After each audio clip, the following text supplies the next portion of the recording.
sa gabi, umaga na pala. Hindi kita maabot o makausap.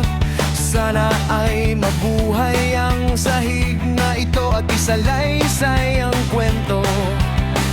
Dahil walang nakakaalam kung saan ako nagkamali, paano ako magpapatuloy kung hindi mo man lang alam kung ano talaga ang problema. Pero sabihin mo sa akin kung may magagawa ko para ayusin ito. Sabihin mo sa akin kung sakaling magbago ang isip mo.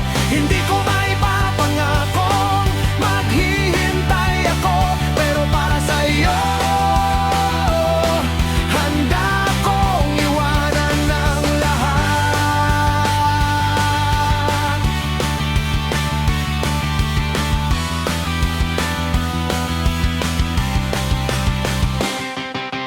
Pabalik-balik mga sigarilyo at mabilis na usapan. Nararamdaman kong unti-unti kang lumalayo.